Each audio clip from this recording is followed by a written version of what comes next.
I currently have the machine set up for a twin needle function.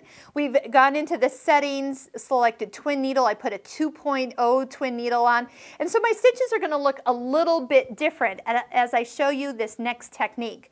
What we have here is an option to set the machine to do just a single pattern.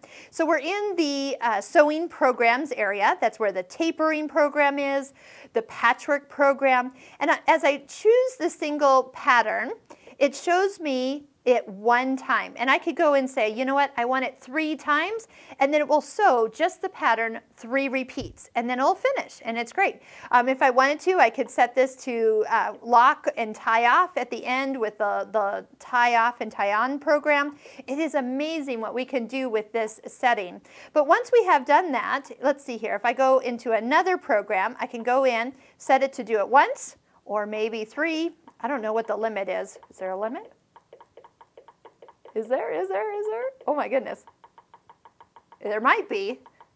Okay, so far not. Okay, so I'm over 50 times, so I have a feeling that might not be a limit at all. But when you're actually using it, usually you're using it for like 1, 2, or 3 repeats. I have a feeling I have to clear that out.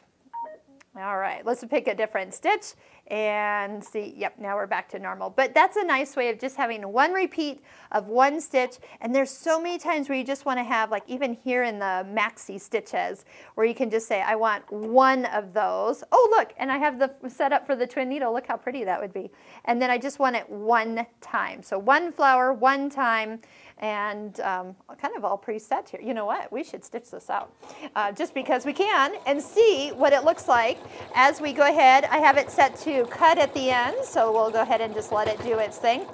It is a little thick in the middle as all those stitches are coming back to that middle area. Oh, might be a little thick. So some stitches with the twin needle might not always be appropriate because, and as we'll see, there was a lot of stitches coming right into that. But look, it almost looks like you need 3D glasses on to look at that stitch. Kind of fun and pretty. I've got variegated thread and a hot pink in there to show that off.